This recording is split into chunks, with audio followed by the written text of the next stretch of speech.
Welcome learners.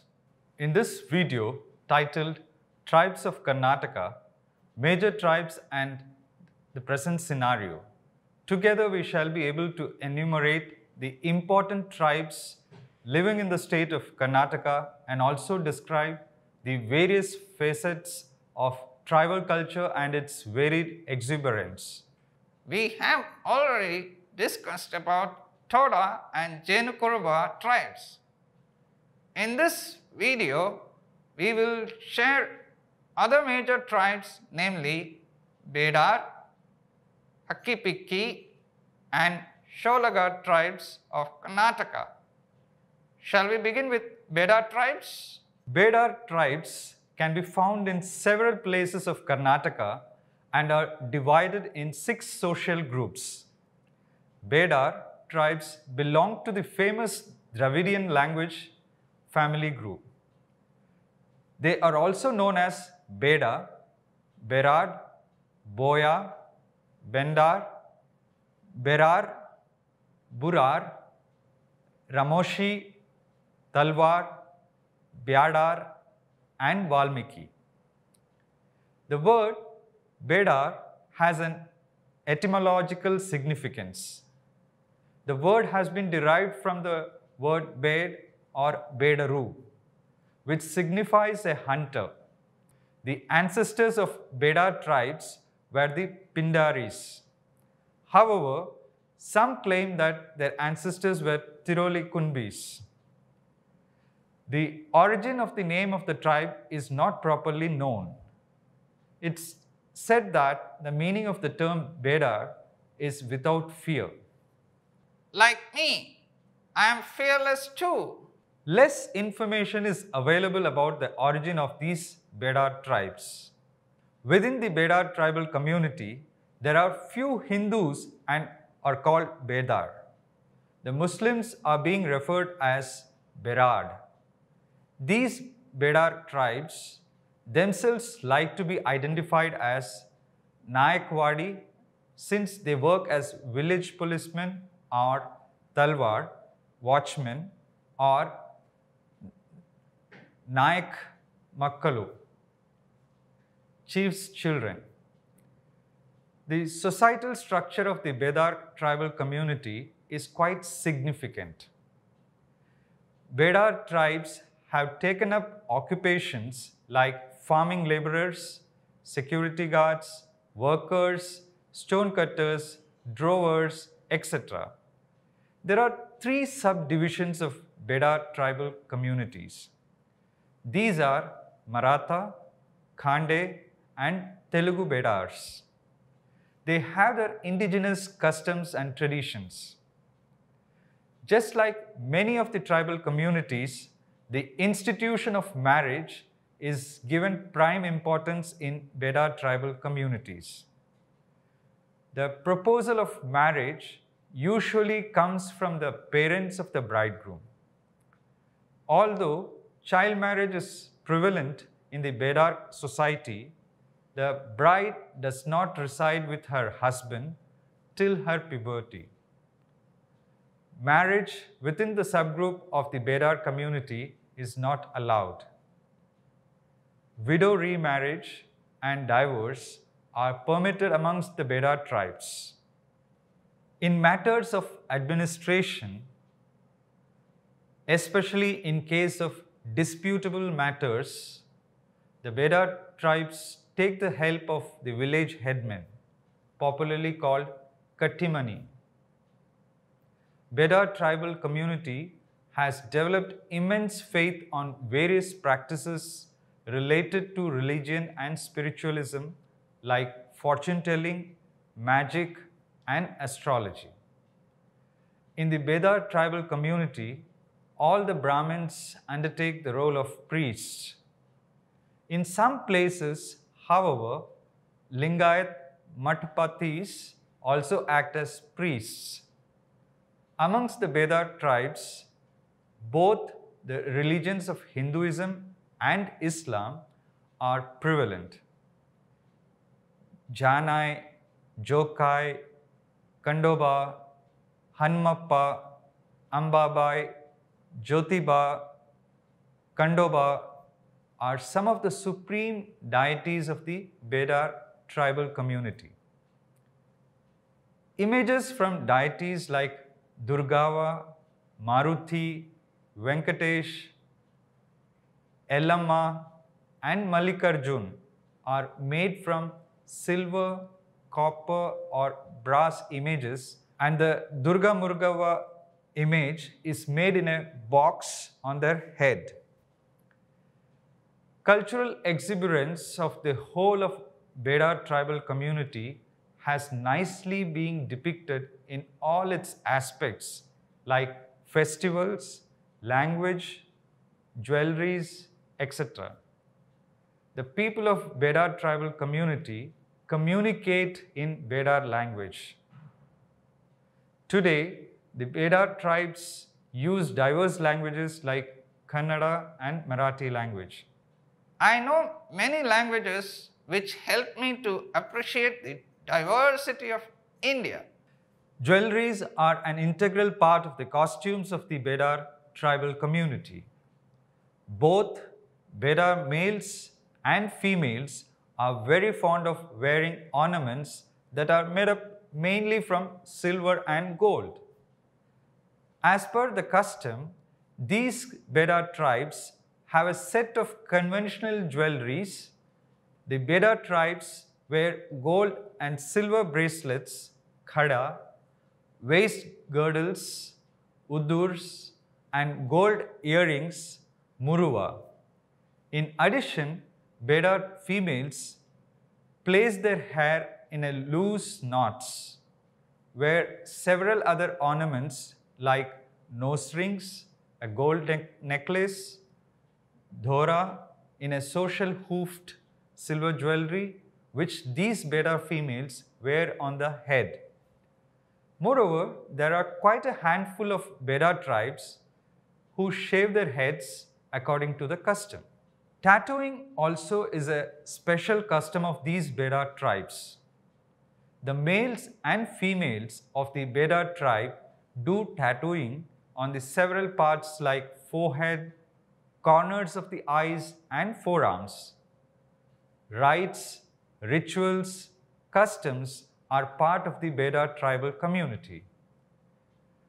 Basavis are a group of Bedar tribal females who reside inside the temple premises. After branding them with stamps by the spiritual head, the Bedar girls get to the temple where a necklace is attached around their neck in the name of the god. Fairs and festivals are part and parcel of the culture and tradition of the Bedar tribal community. The Bedar tribes celebrate various Hindu festivals like Diwali, Dashara and Holi and have a conventional headman or guru. They celebrate these festivals with tribal songs and dances. Hakki Pikki. The name of the community is derived from their traditional occupation of bird catching. Hakki in Kannada means a bird, while Pikki is an echo formation. Their titles are Singh, Rao and Appa. The community is distributed in the Mysore, Kolar, Shimoga and Hassan districts of Karnataka. They speak in the Indo-Aryan language, Vagari, at home and in the regional language, Kannada, with outsiders. They are conversant with Tamil, Telugu, Malayalam and Hindi and use the Kannada script. Hakki Pikki tribes of Karnataka are Kshatriya or warrior tribal community and set their community after defeat by the Mughals. The Hakki Pikki tribes are said to be semi-nomadic and the tribe has 4 clan divisions, namely Gujratiya, Kaliwala, Mewara and Panwara. Among these clans, Gujaratia is considered as being the highest status clan, whereas Mewara is considered as the lowest one. Adult marriage is the rule among them, and marriages are mostly arranged by negotiations through instances of marriage, though exchange and elopement are also reported. Monogamy is the common form, and some cases of polygamy have been reported. During a marriage, bride price is paid in cash, and after marriage, patrilocal residence is followed. Divorce may be granted on account of adultery or maladjustment, and the remarriage of widows, widowers, and divorcees is permissible. There has been a recent increase in the age at marriage. Women participate in all the economic, social, and ritual activities and contribute to the family income. A Fulvanti ceremony is observed when a girl attains puberty. The dead are buried and death pollution is observed for 12 days. Ancestor worship is part of the death rituals. The traditional occupation of the Hakipiki is trapping of birds and animals and the collection of forest produce. Many of them lead a nomadic life and move from one village to another, selling cosmetics used by the women folk. In order to sustain their livelihood, these Hakipiki tribal communities have taken up occupations like hunting. Nowadays, a few are settled cultivators or are earning a livelihood as agricultural laborers. Some of them are employed in government establishments too. Following the tradition of most of the nomadic tribal communities, these Hakipiki tribal communities too follow the rules of matriarchy. When the male member of the Hakipiki family is out for most part of the year, a woman of the Hakipiki tribal community maintains the family. Many of the Hakipiki tribal community women also take a trip selling beads. Hakipiki females in general execute skillful jobs like polishing beads, organizing decorative flowers and vases amongst the tribal communities. Religion has got an ardent faith in the numerous gods and goddesses. Every clan of the community has their own deities, and marriage of the worshippers of the same deity is strictly prohibited. Amongst the numerous deities, these Hakipiki tribal community is the ardent followers of the goddess Chamundeshwari. They consider Dadaji as their supreme god. Apart from these gods, they worship Jogan, Vikli, Nokor, and Dugav Kalka. They are considered as believers of Hindu religion, and apart from these, their religious beliefs encompass some other religious beliefs, rituals and ceremonies, rites, etc. The Hakipiki generally do not favor formal education for their children, especially for the females. They make use of both traditional and modern medicines. Lastly, the Sholaga tribes. In Karnataka, Sholaga use the term Gauda, meaning a headman, as their title. They are mainly distributed in the hilly parts of Mysore district. The language they speak amongst them is a dialect of the Dravidian language, Kannada. But the Urali Soliga division speaks the Soliga language for intra-group communication and Kannada for inter-group communication. They use the Kannada script. There are some people who also have given alternative names to this language vis-a-vis Solanayakans, Sholiga, Solaga, Kadu Sholigar, Sholigar, Sholigar, Sholanayika. As per the provisions of the Indian Constitution, Sholaga tribal community is one of the scheduled tribes belonging to the Kannada group. Adult marriage is generally practiced and normally arranged alliances are preferred. Divorce is sanctioned on the grounds of adultery and maladjustment. The remarriage of widows, widowers, and divorcees is permitted.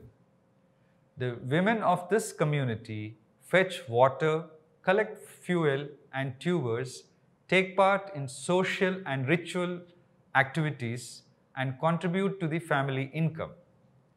The dead are buried and ancestors are worshipped annually. The traditional occupations of the Soliga were shifting cultivation and collection of minor forest produce. Now they have taken to forest and agricultural labor. A few of them are landowning cultivators. Agriculture and farming are considered as the major occupation of the Sholaga tribal community. Quite a number of this Sholaga tribal community collects various products from the forest areas. That this Sholaga tribal community is very much pious and the people of this group are religious minded. Hinduism is the main religion among Sholigas.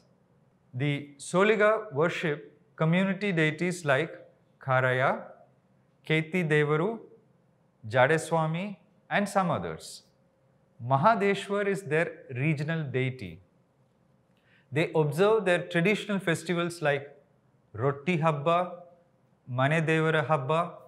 There are residential schools in the Soliga area where primary education is imparted to the children.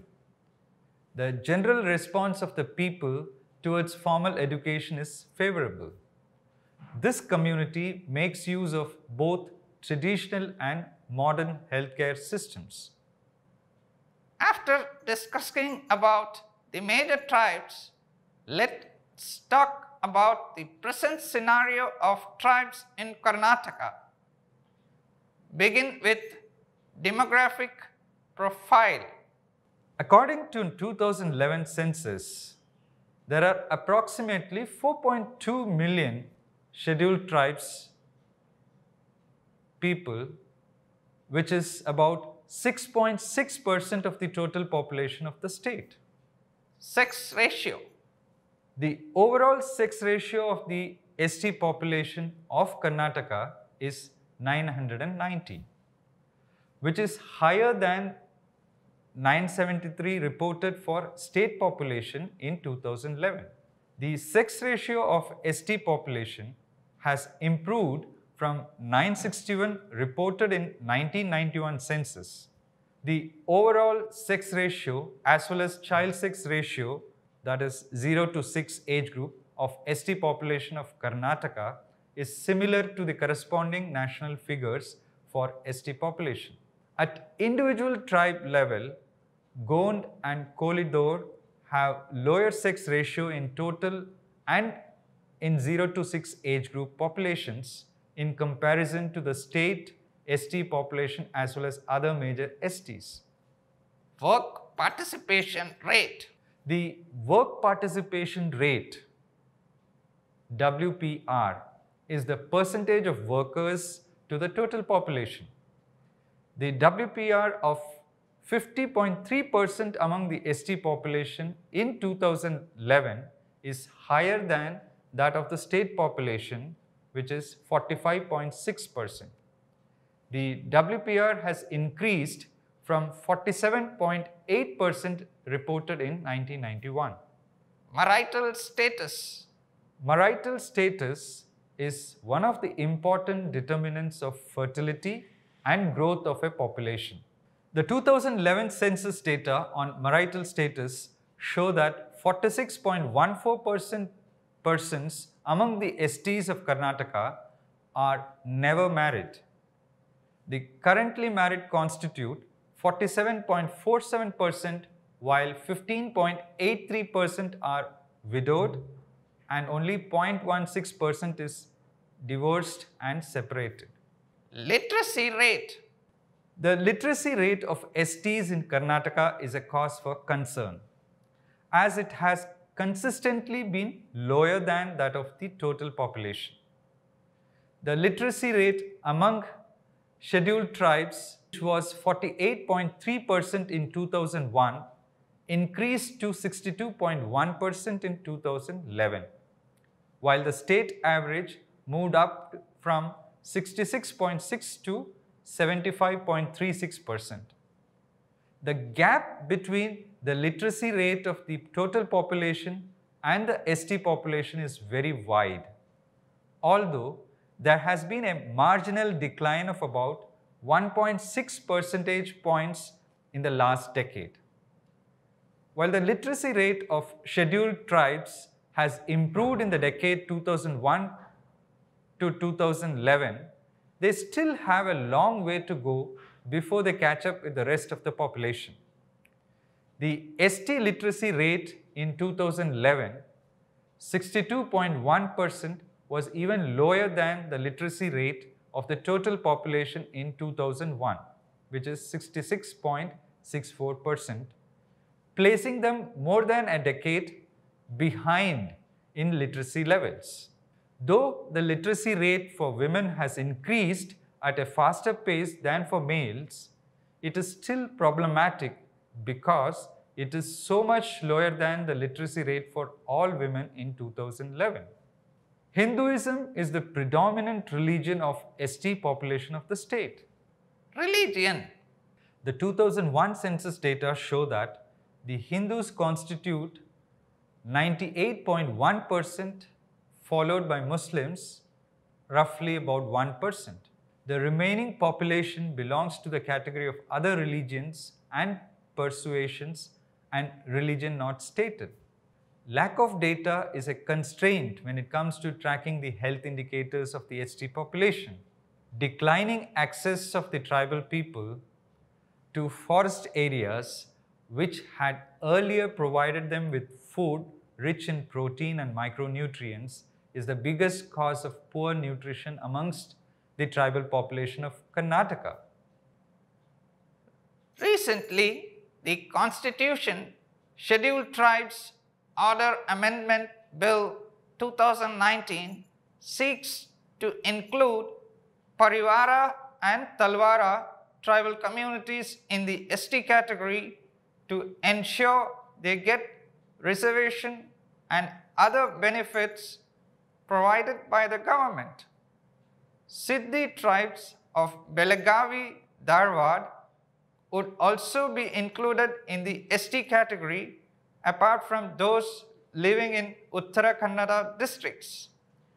The amendments have been made in the list of STs in Karnataka.